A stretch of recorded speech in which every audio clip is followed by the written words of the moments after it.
গ্রামে গন্ডগোল বেঁধে গেছে। চেংড়া ছেলেরা তো এখন বুঝতে পারছে কারিমুল্লার নাম শুনলি পাগল। চেংড়া ছেলেরা ধরেছে বলে এখানে কোনো বড় মাওলানা মুফতি লাগবে, এখানে কারিমুল্লার মতো মাল হলে ঠিক হবে বলে আমার দেখে বুঝতে পেরেছে। তাইকে বলবো তুমি যেখানে সেখানে মাথা বেতার মলম নে পোদে বেতায় লাগালি এ তো যন্ত্রণা বাড়বে কমবে। তুমি যেখানে সেখানে ফাঁপা মাতু দেবে লক্ষ্মীর ভান্ডার হারাম কি করে হলো? হুজুর বলতে লক্ষ্মী লক্ষ্মী ওই নাম আছে লক্ষ্মী। আচ্ছা লক্ষ্মীর ভান্ডার যদি লক্ষ্মীর ভান্ডার নামের জন্য যদি হারাম হয়, আচ্ছা আপনাদের এদিকে রামনগর বলে কোনো জায়গার নাম শুনেছে? কথা বলে না। রামনগরে হিন্দু মুসলমান বাস করে না করে না? তো ওখানে তো মুসলমানদের রাখা উচিত না। মুসলমান করে তো জেলিয়ে পড়িয়ে ঘর বাড়ি অন্ধে তুলে দেওয়া।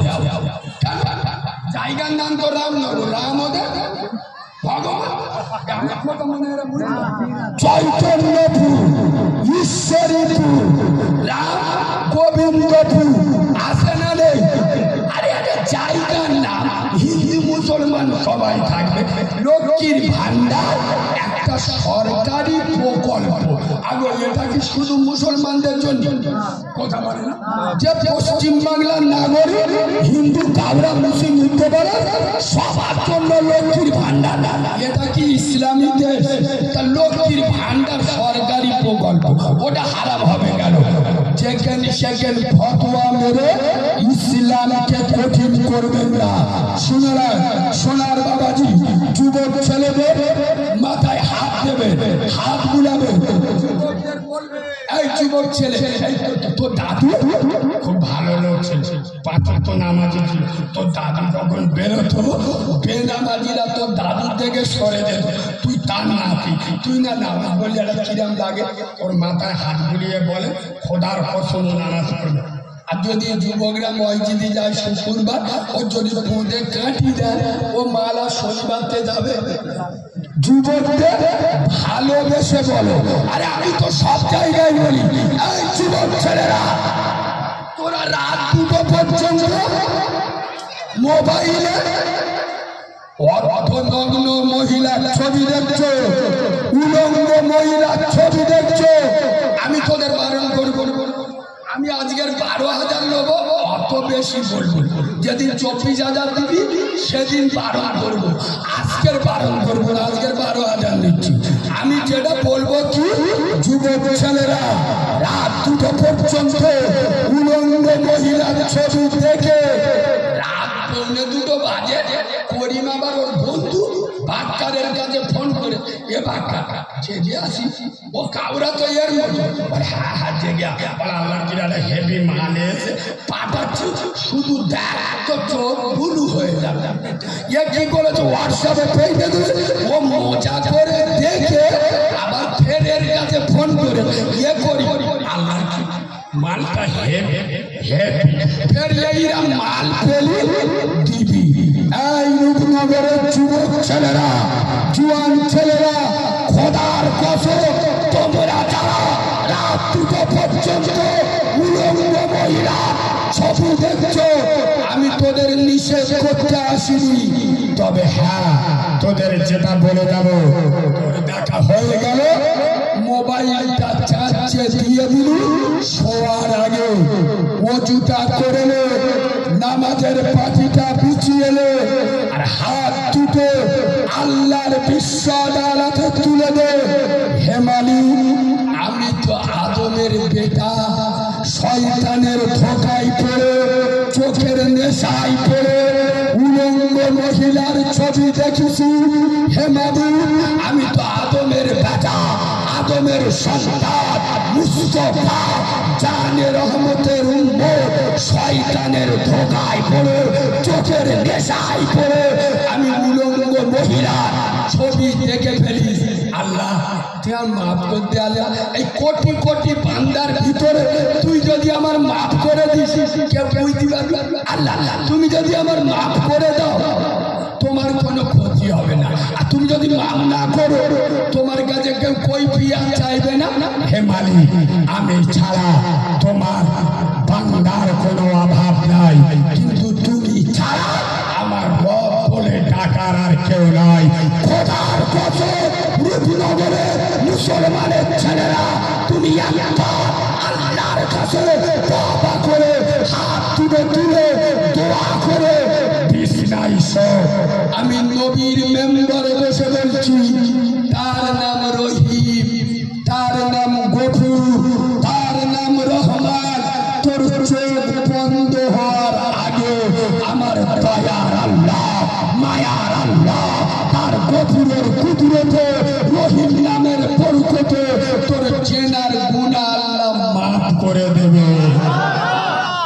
আল্লাহর কাছে ক্ষমা তো চেয়ে আল্লাহ ক্ষমার করজার কাছে তো ওই এনে গরু তো ওই স্কুলই পড়ে উলঙ্গ মহিলা ছবি দেখে সারা ভীষণ এনে গরুর মতো হাত চষতে। ওটা খারাপ লাগলো। এই এরা মনে হয় আমার মনে রেগে যাচ্ছে, আর বলা যাবে রেগে যাচ্ছে। পিছনের লোকেরা কি বলছে?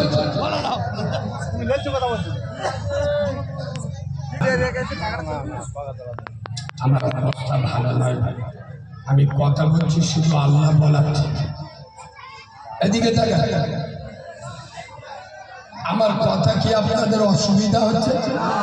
পিছনের ভাইরা বলুন না, সব বাঘের বাচ্চা বসে আসবে।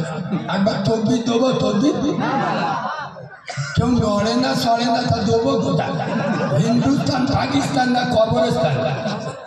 এবার দেবো তকবির দেবো, ওই দাম নাই না রে তাকবীর। আমার ভুল হয়ে গেছে, আওয়াজ সে আমসা হাগাওয়ালি যেরকম হয় সেরকম হয়। আল্লাহর নামে আওয়াজ দেবে, শয়তানের মাথা তার কেটে যাবে। রূপনগরে বাঘের বাচ্চারা সব রেখে গে শালা পালা পালা ধরবি দুটো করে দেবে। এইরকম আওয়াজ দেবে, শয়তান তো দূরের কথা, ফেরেশতারা চোখ বুলু হয়ে যাবে। এইরকম আওয়াজ দাও, নারে তাকবীর। হায়রে হায়রে, একটু ছেড়ে দাও, নারে তাকবীর, নারে তাকবীর। আল কুরআনের আলো, আল্লাহ হাদিসের আলো, ফুলের সুবাস, চাঁদের হাসি, নামাজ পড়তে ভালো। চিড়িংবাজি কোথা হয়? যারা জুমার নামাজ ছাড়া নামাজ পড়ে না, এরা বলে আমরা নামাজ পড়ছি। সামনের রোববার সবে বরাত চলে গেল, আল্লাহর খিরে বাবা এখনো পর্যন্ত পুকুরগুলো গা হাত পা বেঁধে, মানে সবে বরাতে মাগরিবের আজান দিল, আমাদের জনগণ ছেলেরা হাত পান পরে চাইয়া পরে শুধু পুকুরি ঝাঁপ মারতে সবে বরাত করবে। ছাড়বো সামান মেঘে এরিয়াল বদলে পুকুর মাই কেসা করে একটা এমন পাঞ্জাবি পরেছে আব্দুল কাদের জিলানির ভাইরা বাবা। সবে বরাতে চলে গেছে, এসা নামাজ পড়ে ভোর 4টে পর্যন্ত সবে বরাত করে গেছে। 4:30 বাজে করিম ঘরে লুঙ্গি খুলে ঘুমুচ্ছে। কিয়ামতে আল্লাহর কাছে কে বলতে জানলা, সেই 2024 সালে আমি সবে বরাত করেছিলাম। খাতাটা দেখি, আল্লাহ ফেরেশতাকে বলে এক কাজ কর, ওর খাতাটা দেখে এ মাল খাতা দেখে চোখ হলুদ হয়ে গেছে। ও আল্লাহ, এ খাতা মনে হয় গুইলে গেছে। আল্লাহ বলে বলে আল্লাহ সে ভোর 4টে বন্ধ ইবাদত করেছি, ইতি কি শুনলে গালি। আল্লাহ সত্যি বলে আল্লাহ বলল এ খাতা আমার না, খাতা গুইলে গেছে। কিরাম পাতি ছুঁচো বুঝতে পেরেছো? আল্লাহ বলতে চাই এই খাতা তো তা বলতে চাই আল্লাহ তারি সেই আমার সবে বরাত কোথায় গেল?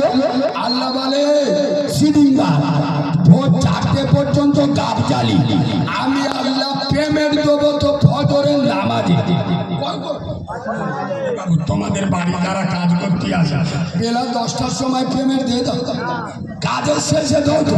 আল্লাহ বলছে আমি সবে বরাতে পেমেন্ট ফেরেশতাকে পেয়েছি ফজরের নামাজে তো। পেমেন্ট যখন ফেরেশতারা দিচ্ছিল তুই মাল তো দোকানপাট খুলে ঘরে ঘুমোচ্ছিলি, আর তুই আসিনি তোর তোর বোর হাতে যদি দিই আর তোর বউ যদি অস্বীকার করে এরম মাল আছে না সারা রাত